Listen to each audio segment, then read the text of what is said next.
Hi guys, welcome back to the Workbench. Dan here as always, and in this video we're going to be doing another exciting new product review, one I'm personally very excited about. It is going to be the new Walthers Mainline 60-foot high cube F-plate boxcars. So the cars I'm going to be reviewing are the F-plate series TTX new logo boxcars. These are brand new from Walthers.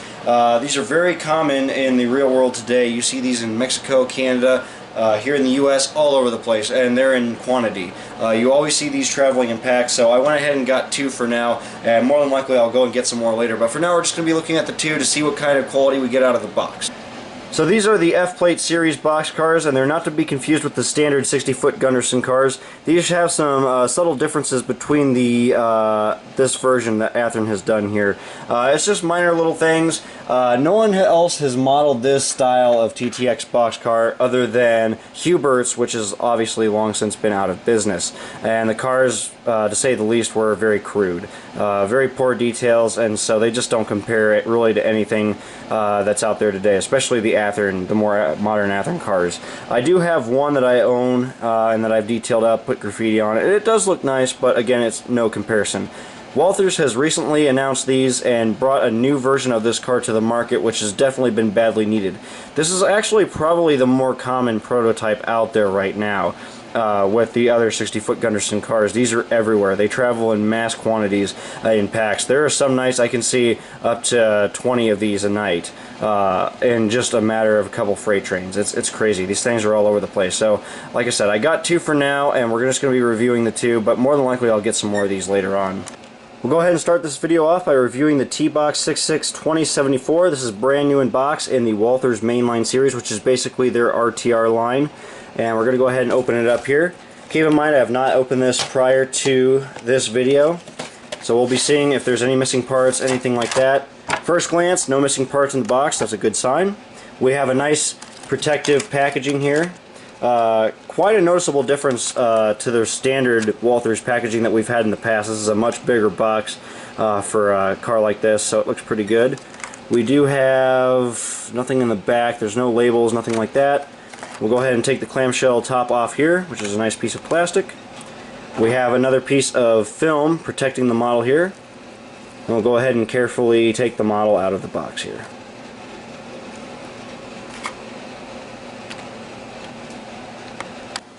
So straight out of the box, I want to mention this model is actually fairly heavy. It's very well weighted, which is a good thing. I'm very happy with that because I do like nicely weighted models. They track a lot better, and you don't have to worry too much about them being too light, popping off the track, derailing. I just feel like they track better in my personal opinion, so that's good. They are a lot heavier than I was expecting, so that's a good thing. Now, looking at the car outside of the box, there's no missing or broken parts. As we look at the side of the car, you can see the scheme is very nicely rendered here. We got the beautiful TTX bright yellow scheme with the black doors and the nice Next Load Any Road logo, which I'm personally a huge fan of.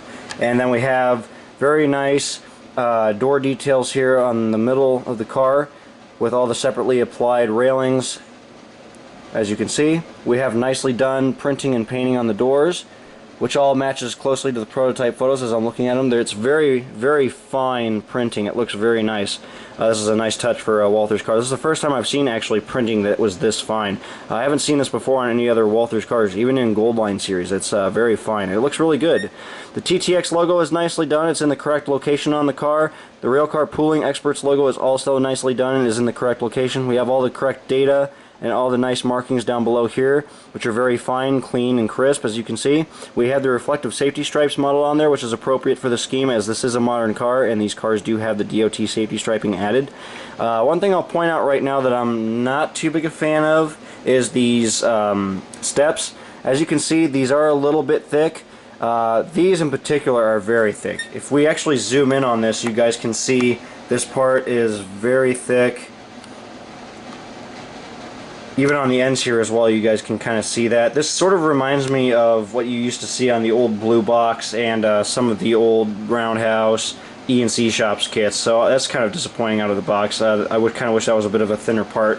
I'll let that slide for now though, but that is something to point out right there. I'm not too thrilled about that to see this, but again, this is a lower end model, budget friendly model, so I can let that slide.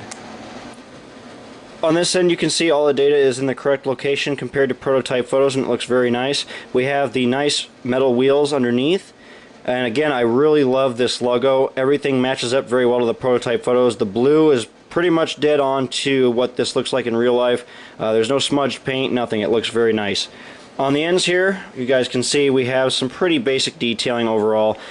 We have a molded on grab iron, which is kind of a step back, honestly. We have molded on a walkway platform, molded on steps, which are very chunky looking in my personal opinion. We have a very chunky looking tack board, and we have a metal knuckle coupler, which is basically the Walthers style knuckle coupler. Looking at this side, again, everything matches prototype photos pretty well. Everything's where it should be. All the printing and painting is very clean and well applied. The logos in particular on this car just are really nicely done. I really love the new TTX logo. I think it's really sharp. And these are just really nice, vibrant, colorful cars in a day and age where most rail cars are just solid black, gray, and red.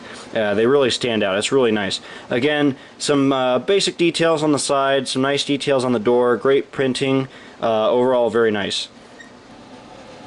The roof is accurately done, and I actually did find some rooftop photos of these cars, and everything is exactly how it should be. Now, the biggest noticeable difference between the F-Plate series cars and the regular 60-foot Gunderson cars is one of the big changes on the roof. As you can see, we have a different style pattern of roof on this car, and that's a big difference between the standard 60-foot Gunderson boxcar, which has a more standardized flat panel roof like this. You guys can see the difference there. That's one of the big spotting features of these cars, but it's on the top. Set this aside here. Again, all the colors look very nice. The silver's nice and evenly applied. It doesn't look too thick. Everything's nicely rendered. Looking at the underbody of the car, we do have some basic details for brake rigging here, which actually does look very nice, and it is pretty noticeable on the underside of these cars. And it is, again, accurate to the prototype photos that I'm looking at right now. It all does line up pretty well. But it is pretty basic. It's just the main brake rigging here. There's no brake lines running in between the car like on the Gunderson Athearn version. But you could add that if you wanted to, so I'm not going to let that bother me too much. Pretty basic underbody detailing here, like I said. As we move along to the end, again, pretty basic detailing. Everything looks good though, paint-wise. There's no defects, nothing that I can see to point out. Alright, now we'll quickly unbox the TBOX 661201, and more than likely we'll probably have the same quality here, hopefully.